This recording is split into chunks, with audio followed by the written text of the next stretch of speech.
करेंगे। मैं हूँ डॉक्टर प्रताप पवार, पंढरपुर, महाराष्ट्र। आज मैं मेरे जीवन के बारे में आपको मैं बात कर रहा हूँ। कांच के खिलौनों को उछाला नहीं जाता, कांच के खिलौनों को उछाला नहीं जाता, हर काम तकदीर पे टाला नहीं जाता। कांच के खिलौनों को उछाला नहीं जाता, कांच के खिलौनों को उछाला नहीं जाता।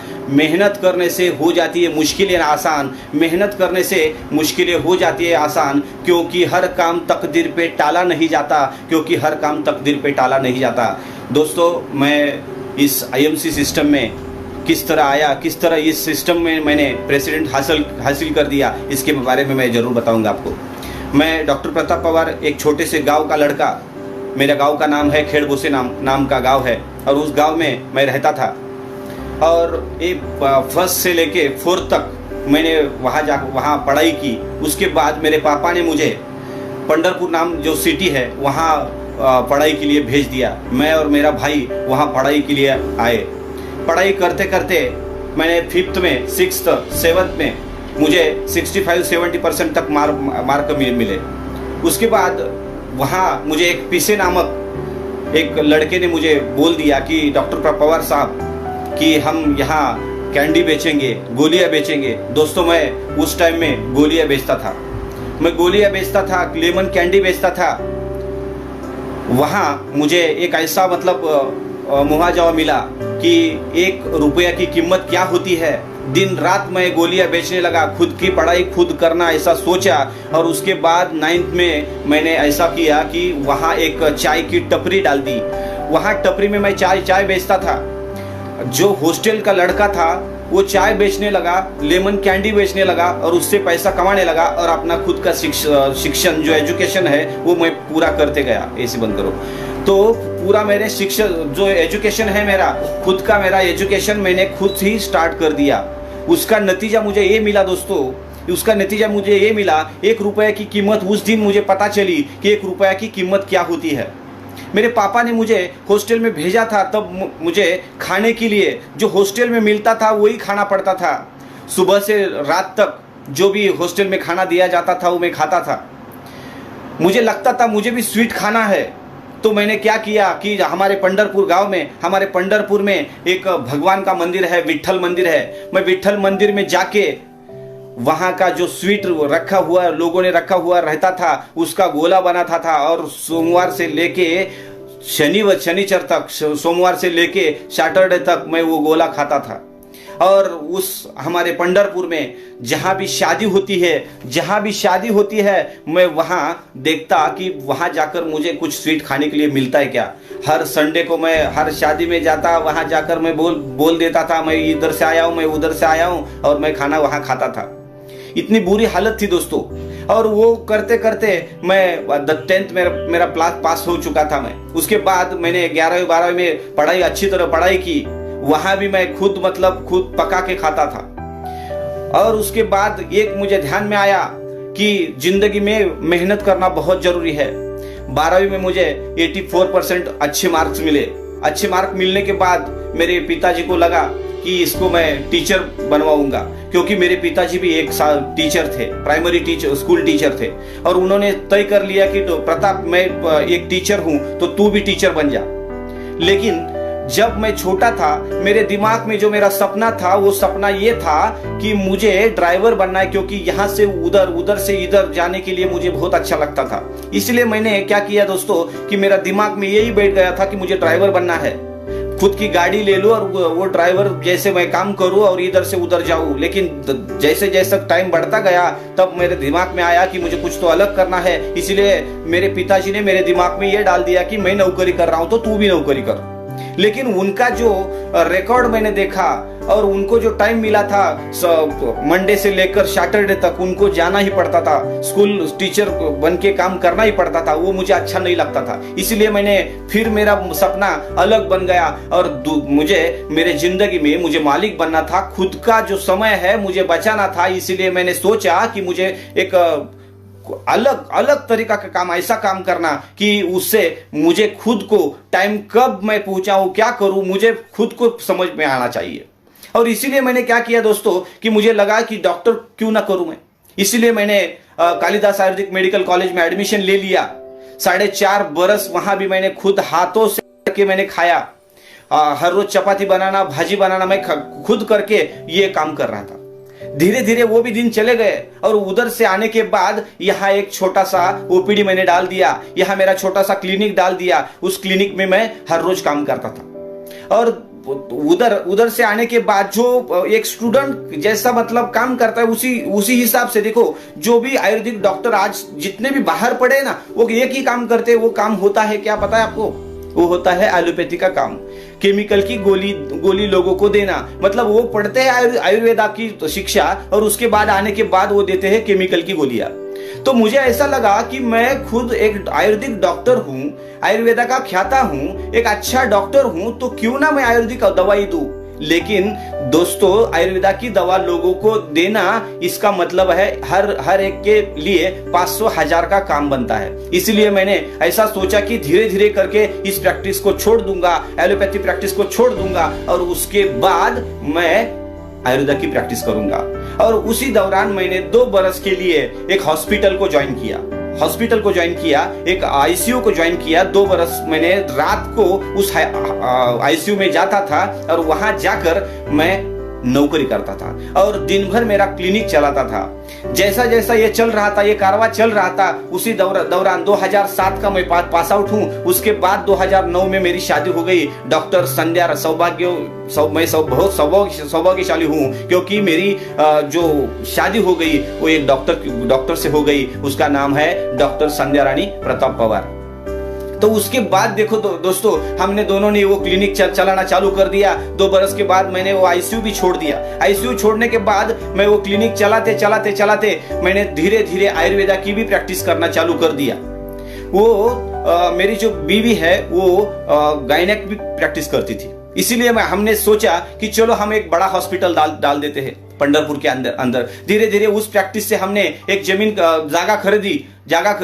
खरीद ली और उसके बाद वहां हमने हॉस्पिटल बनवाना चालू कर दिया। 1.5 बरस में हॉस्पिटल पूरा हो गया। उसके बाद हमने 2011 में हमने उस हॉस्पिटल को चलाना चालू कर दिया।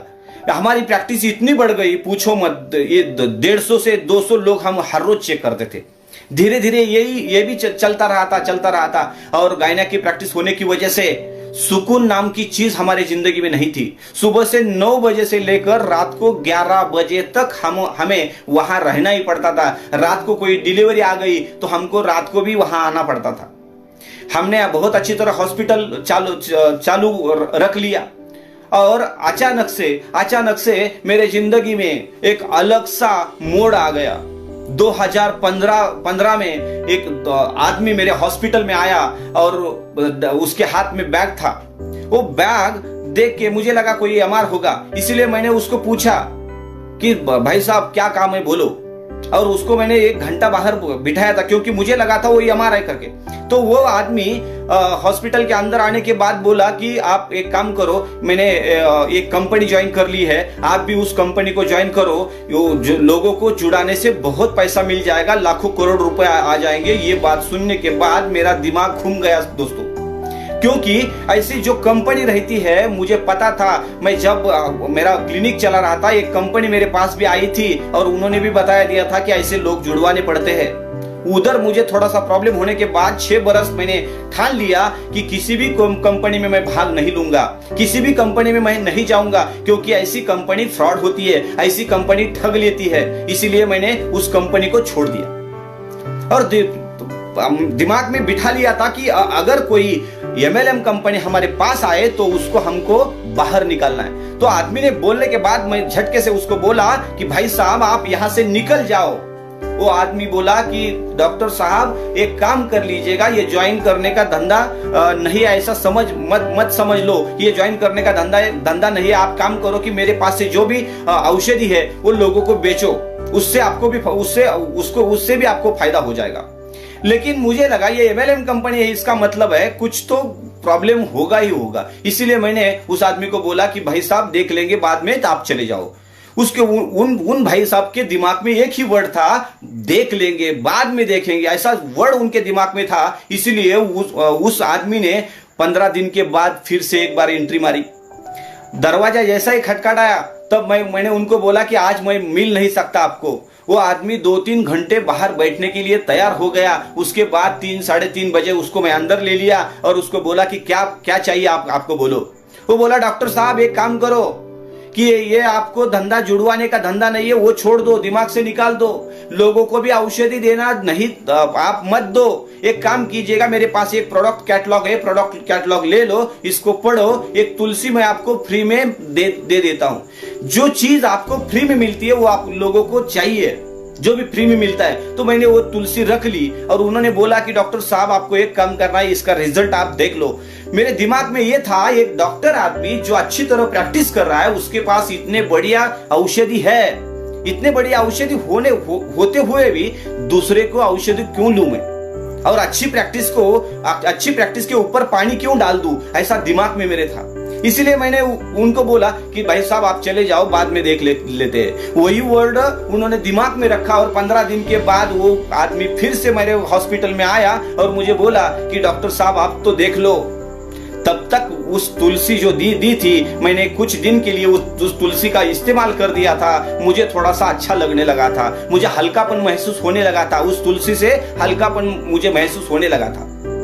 और इसीलिए दोस्तों मैंने उस आदमी का कुछ तो तुलसी के बारे में सुना, तुलसी के बारे में मैंने सुना और उसको बोला कि देखेंगे बाद में कुछ मेरे पास ऑर्डर है तो मैं आपको दे देता हूं। तो फिर से चौथी बार वो हॉस्पिटल में मेरे आया और डॉक्टर साहब बोला कि अगला कुछ ऑर्डर है तो दे दो। मुझे रिजल्ट अच्छा आने लगा, इसलिए मैंने बोला कि तुलसी के अलावा आपके पास कौन सी दवाई है। तो उन्होंने ये दिखाया, ये तुलसी है, ये एलोवेरा है, ये गोमूत्र है, ये हिमालयन बेरी है, सब कुछ उन्होंने दिखा दिया। और तुलसी के बारे में जरूर उस आदमी ने अच्छी बात की। और वो सुनते सुनते मेरे बगल में एक आदमी बैठा था, उन्होंने बोला कि डॉक्टर साहब ये तुलसी अच्छी है, मैंने भी इसको यूज कर लिया है, मुझे 5 तुलसी चाहिए। तो उस आदमी ने 5 तुलसी लेके, उस बहुत दूर का आदमी था, हिंगोली डिस्ट्रिक्ट का आदमी था, वो तुलसी को लेके हिंगोली में गया और उसके बाद 15 दिन के बाद मुझे 50 तुलसी चाहिए ऐसा ऑर्डर दे दिया उन्होंने। तो मुझे दिमाग में यही था, कमीशन बन जाता है तो क्यों ना छोड़ू उसको, पर कमीशन मुझे अपने आप ऊपर का कमीशन मिल जाता है तो उसको क्यों ना छोड़ू मैं। तो इसका मतलब मेरे दिमाग में ये बैठ गया, इधर से लेना है और उधर देना, इधर से लेना और उधर देना, बस इतना ही दिमाग में था। बीच में कमीशन खाने के लिए मिलता है मुझे, बहुत अच्छी बात है। और इसका नतीजा ये हुआ दोस्तों। और ऐसे ही 15 दिन जाते हैं, उस आदमी ने फिर से 200 तुलसी के ऑर्डर मुझे दे दी।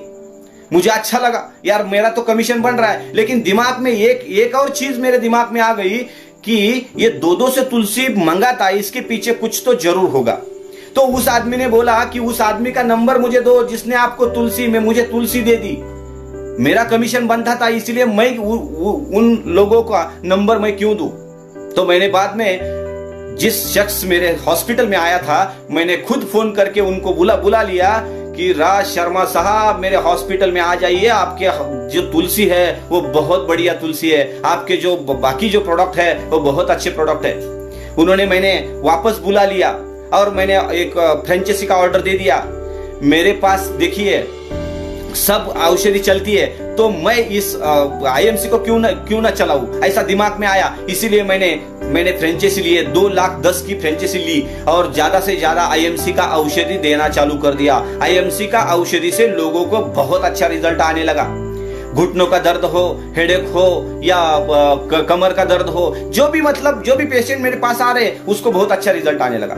उसमें मैंने ज्यादा प्रैक्टिस कर ली, वंध्यत्व निवारण, जिसको बच्चा नहीं हो रहा है उसके ऊपर मैंने प्रैक्टिस कर ली। जो आईएमसी का औषधि मैं देता था, मैं पहला जो औषधि देता था उससे भी ज्यादा अच्छा रिजल्ट आईएमसी की औषधि की वजह से आ रहा था, इसीलिए मैंने ये फ्रेंचाइजी ले ली थी। ऐसा कारवा चलता रहा और फिर 15 दिन के बाद वो आदमी यानी राज शर्मा जी मेरे हॉस्पिटल में आए और मुझे बता दिया, डॉक्टर साहब एक काम करेंगे क्या। मुझे तो रिजल्ट अच्छा आने लगा, तो मैं सुनने के लिए उनका तैयार हो गया। वो बोले कि आपका जो हॉस्पिटल है उसके ऊपर मैंने देख लिया एक हॉल है, उस हॉल में 10, 15, 20 लोगों की हम एक मीटिंग करवाएंगे।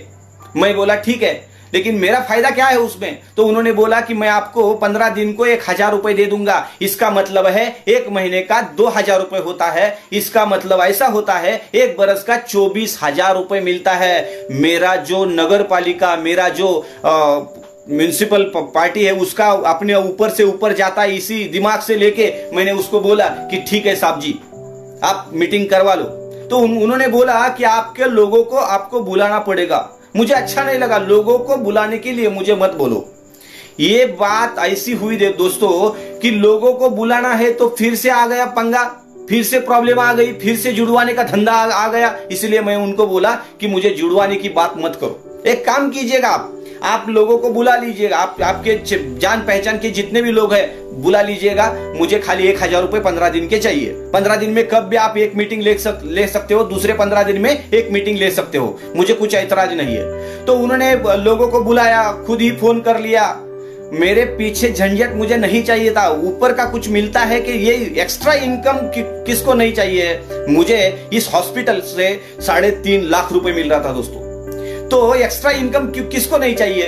तो ये सोचकर मैं उस आदमी को बोला ठीक है आप मीटिंग ले लो। तो मीटिंग उन्होंने पहला मीटिंग था, मीटिंग खत्म होने के बाद मुझे बुला लिया, डॉक्टर साहब जरा ऊपर आ जाइए, थोड़ा काम है। मैं ऊपर गया, मेरे ही गांव के लोग थे, मुझे पहचानते थे।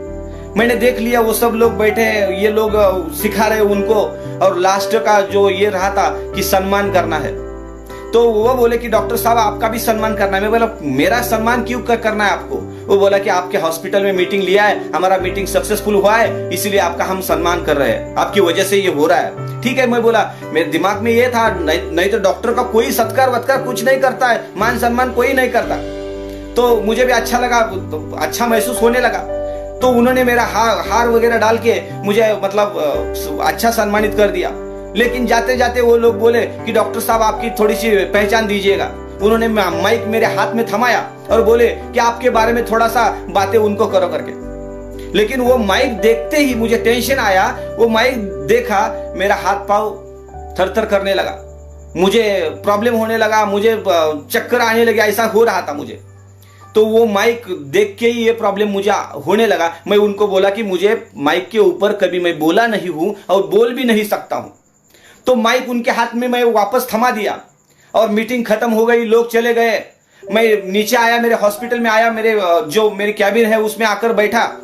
लेकिन दिमाग में जो सोच आई कि डॉक्टर होने के नाते एक डॉक्टर 4.5 बरस पढ़ाई करने के बाद भी बोल नहीं पाया, जो पढ़ा लिखा आदमी है उसको माइक पकड़ने नहीं आया, ये दिमाग में मेरे चल रहा था। मैं दोपहर को 4-5 बजे मैं घर पे चला गया। घर में जाने के बाद मैं किचन में गया और पानी पीने लगा। मुझे चपाती लाटने का बेलन दिख गया। वो बेलन मैंने हाथ में उठा लिया और मेरे बेडरूम में चला गया जहां की आईना है। आईना देख के मैंने वो बेलन ऐसा पकड़ा और बोलने लगा, मैं डॉक्टर प्रताप पवार, मैं एक हॉस्पिटल चलाता हूं, मैं इतना दिन प्रैक्टिस करता हूं, ऐसा वैसा मतलब चालू कर दिया। मतलब जो भी मन में आए वो मैं बकने लगा। ये पहला दिन गया, दूसरा दिन गया, ऐसा मेरा प्रैक्टिस चल रहा था। तीसरे दिन मात्र मेरे बीवी ने मुझे देख लिया और बोली कि क्या कर रहे हो आप। मैं बोला मैं प्रैक्टिस कर रहा हूं, बेलन मेरे हाथ में था, मैं बोला प्रैक्टिस कर रहा हूं। तो वो बोली कि वो उस आदमी के पीछे पड़कर आप ये क्या कर रहे हो, येड़ा बन रहे हो आप। मैं वो भी वर्ड सुन लिया, मैं छोड़ दिया वो बात को और मैं हर रोज प्रैक्टिस करने लगा। मैं राह देख रहा था कि उस आदमी का मुझे फोन कब आता है, राज शर्मा जी का मुझे फोन कब आता है और मुझे कब बोलने के लिए बोल देते हैं, ऐसा मैं सोच रहा था। 15 दिन के बाद उनका फोन आया कि ऐसा ऐसा मीटिंग रखने वाले हैं। वो राज शर्मा जी मेरे हॉस्पिटल में आए और मुझे बता दिया कि डॉक्टर साहब बहुत अच्छा लग रहा है, आपको थोड़ा बोलने के लिए हम आज चांस देंगे। मुझे भी लग रहा था कि ठीक है मैं बोलने वाला हूं। मैं उनको बोल दिया। मैंने वो माइक हाथ में ले लिया, मैं बोलना स्टार्ट चालू कर दिया। मैं डॉक्टर प्रताप पवार आईएमसी, ये ऐसी कंपनी है वैसी कंपनी है। उसके बाद मैंने जो भी प्रोडक्ट है उसके बारे में बोलना स्टार्ट कर दिया। ज्यादा से ज्यादा मैं 5 मिनट बोल पाया, लेकिन दिल को सुकून मिल गया। जो आदमी खुद माइक पकड़ने के लिए तैयार नहीं था, लेकिन वो आदमी 5 मिनट बोलने के लिए तैयार हो गया। ये मेरे लिए बहुत बड़ी ताकत थी। धीरे धीरे जाके दोस्तों ये ऐसा होने लगा कि वो आदमी राज शर्मा जी कब आते यही सोचता था, लेकिन वो राज शर्मा जी बाद में मंथ 2 महीने के लिए आने लगे, क्योंकि उनको भी मीटिंग ज्यादा लगने लगी थी। मैं सोचा कि ये धंधा खुद का है। मैंने इस कंपनी के यूट्यूब पे गया, कंपनी का पूरा डाटा निकाला, कंपनी के रिजल्ट देखे, सब मुझे अच्छा लगने लगा। धीरे धीरे जाके पहला 3 महीना तो मेरा ऐसा वैसा ही चला गया, मतलब वो दिन मेरे बर्बाद हो गए। चौथे महीने 5वें महीने जो लोग आते थे, मैं उनको क्या करता था कि जो थर्माकोल था, थर्माकोल में पानी डालना, थर्माकोल में पानी डालना और उनको डेमो दिखाना, बाकी डेमो दिखाना। डेमो दिखाते दिखाते जो भी लोग मेरे हॉस्पिटल में रिपीट मुझे बोलते थे कि इस आईएमसी सिस्टम के जो प्रोडक्ट है ये बहुत अच्छे प्रोडक्ट है, मैं उनको ज्वाइन करने लगा। दिमाग में एक था कि हॉस्पिटल की जो मेरी चेयर है वो छोड़ के मुझे बाहर नहीं जाना है, मुझे ये नेटवर्क मार्केटिंग बाहर जाकर नहीं करनी है, हॉस्पिटल में बैठ के एक्स्ट्रा इनकम मुझे मिल सकता है तो अच्छी बात है। ये ऐसा होने के बावजूद मैंने उनको डेमो दिखाना स्टार्ट कर दिया, बहुत लोगों को मैंने चालू कर दिया, बोलना चालू कर दिया। दोस्तों 90 महीने में 2015 की मेरी ज्वाइनिंग है, 90 महीने में इस कंपनी का मैं चेयरमैन बन गया। और पहले जाकर मेरा चेक का साइज देखा गया तो 3000 चेक आया था, बाद में मुझे 4000 चेक आया, मुझे 7000 चेक आया, 8000 चेक मिलने लगे, 11000 मिलने लगे, 15000, 20000, 22000, 37000, ऐसा मेरा चेक बढ़ने लगा। ये मेरे लिए एक्स्ट्रा इनकम थी। मेरे दिमाग में इतना नहीं घुस गया था कि नेटवर्क मार्केटिंग में इतना पैसा आ सकता है, लेकिन धीरे धीरे जाकर पढ़ना स्टार्ट कर दिया। एक बार हैदराबाद में गया था, हैदराबाद में जाने के बाद मुझे ऐसा लगा कि वहां एक शख्स ने मुझे बोल दिया था, जब तक इस सिस्टम का पढ़ाई नहीं करोगे तब तक इस सिस्टम में आपको कुछ नहीं मिलने वाला। उसके बाद दूसरा दौर आया, वो था लातूर का। लातूर में मुझे बुलाया गया, राज शर्मा जी ने बुलाया गया और वो बोले कि डॉक्टर साहब उस दिन का पूरा पेमेंट आपको हम दे देंगे, लेकिन उस सेमिनार के लिए आपको आना है। वहां जाने के बाद लातूर में हमारे अख्तर जी, हमारे प्रेम जी, हमारे आनंद जी, हमारे आफरीन जी, ये सब लोग वहां फंक्शन कर रहे थे। राज शर्मा जी, ये सब लोग फंक्शन वहां कर रहे थे। मैंने वो फंक्शन देख लिया। देखने के बाद मुझे ऐसा लगा कि ये लोग फंक्शन तो अच्छा कर रहे हैं, दूसरी बात माला पहना रहे लोगों को। मुझे भी लग रहा था कि मुझे भी माला पहननी चाहिए थी, लेकिन उस वक्त मैं खाली गोल्ड था दोस्तों। और लास्ट में जाते जाते एक दिमाग को सटक भरी चीज मेरे सामने आ गई। क्या थी वो? तो ये इन लोगों ने ये फंक्शन खत्म होने के बाद डांस करना स्टार्ट कर दिया। तो डांस देखने के बाद मुझे यही चीज लगी, डॉक्टर अख्तर खान वाला ये डॉक्टर है, डॉक्टर आनंद वाजपेयी जी ये डॉक्टर है, बाकी लोगों का छोड़ दो, लेकिन ये डॉक्टर लोग दूसरे लोगों के सामने, इसका मतलब है कि जो पढ़े लिखे नहीं है इनके सामने ये नाच रहे, ये गलत चीज है, ये गलत चीज है। ये एक डॉक्टर आदमी डांस करता है, मुझे अच्छा नहीं लगा। इसलिए जाते जाते उनको मैं मिला, डॉक्टर साहब जी को नमस्ते करके बोला, गुड एमसी बोला, और डॉक्टर अख्तर खान वाला मेरे सामने थे और उनको बोला कि डॉक्टर साहब आपकी एक मीटिंग मुझे दे दो। उस शख्स ने मुझे ऊपर से नीचे तक देख लिया, गोल्ड था मैं खाली। मैं उनको बोला मैं डॉक्टर पवार, खाली देख लिया और चले गए। और गुस्सा मेरा बढ़ गया कि एक आदमी मुझे देखता है और डायरेक्ट चला जाता है, ये डॉक्टर की कुछ कीमत है क्या नहीं? तो फिर गुस्सा आया। मैं 15 दिन राज शर्मा जी को फोन नहीं किया, ये जो अपलाइन आपकी है मुझे बोलने के लिए तैयार नहीं है। ऐसा होता है दोस्तों। फिर दिमाग में एक बात आ गई, कुछ करके दिखाऊंगा तभी मैं उनको फोन करूंगा। दोस्तों सच में 9वें महीने में जब चेयरमैन बन गया, अख्तर साहब को मैंने फोन कर दिया। अख्तर साहब ने मुझे तीसरे दिन मीटिंग दे दी। ये मेरा प्रयास चालू था, हर रोज काम करना, नेटवर्क मार्केटिंग बारे में सोचना। दिमाग में ये था 3.5 लाख रुपए 4 लाख रुपए हॉस्पिटल में मिल रहे हैं, वो छोड़कर ये ज्यादा क्यों करूं? लेकिन दोस्तों दिमाग में जो मेरा सबकॉन्शियस माइंड है वो मेरा फीडअप हो गया। मेरे सबकॉन्शियस माइंड में बिठ गया कि डॉक्टर पवार तू कुछ तो कर सकता है इसमें। ये नेटवर्क मार्केटिंग सिस्टम बहुत बढ़िया सिस्टम है दोस्तों। बहुत बुरे हालात से मैं आगे आ चुका था, इसलिए मैं प्रैक्टिस बर्बाद नहीं करना चाहता था। आज का दौर देखा तो मैं पेशेंट को हाथ भी नहीं लगाता। धीरे धीरे मेरा प्रयास बढ़ने लगा, इसका मैं स्टडी करने लगा, इस सिस्टम को मैं पहचानने लगा। क्या इस सिस्टम क्या दे सकती है? इस सिस्टम का पहला हम सोचा लिया तो इस सिस्टम में इतनी बुरी हालत थी, पैसा मिलता था लेकिन सुकून नहीं था इस सिस्टम में। मुझे टाइम नहीं मिलता था। मेरे शादी के लिए मैं पहले एक दिन गया था खाली घर में, एक दिन खाली घर में गया था। हर रोज प्रैक्टिस करना, हर रोज प्रैक्टिस करना। दोस्तों हालत बुरी हालत थी, पैसा मिल रहा था लेकिन हालत बहुत बुरी थी, मन को कुछ भी सुकून नहीं महसूस हो रहा था। लेकिन इस सिस्टम में आने के बाद मेरी जिंदगी चेंज हो गई। मैं इस मुझे सुनने के बाद आप ज्यादा काम करो, इसलिए मैं ऐसी वैसी बातें नहीं कर रहा हूं। जो चीज मेरे जिंदगी में आई वो मैं आपको बताने की कोशिश कर रहा हूं। दोस्तों आईएमसी को मैंने पहचान लिया और सच में मैं धन्यवाद देना चाहता हूं राज शर्मा जी को, जिन्होंने इस सिस्टम में मुझे जन्म दिया, मुझे बड़ा करने की कोशिश की। उसके बाद मेरा हाथ पकड़ लिया आनंद साहब ने, मुझे बहुत सारा आनंद दिया। मुझे रास्ता कैसा तय करना है, इस सिस्टम के बारे में सोचना कैसे है, इसका एलडीपी कैसा करना है, आनंद साहब ने मुझे सब कुछ बता दिया। उनके साथ आफरीन जी ने मुझे बहुत सपोर्ट कर दिया।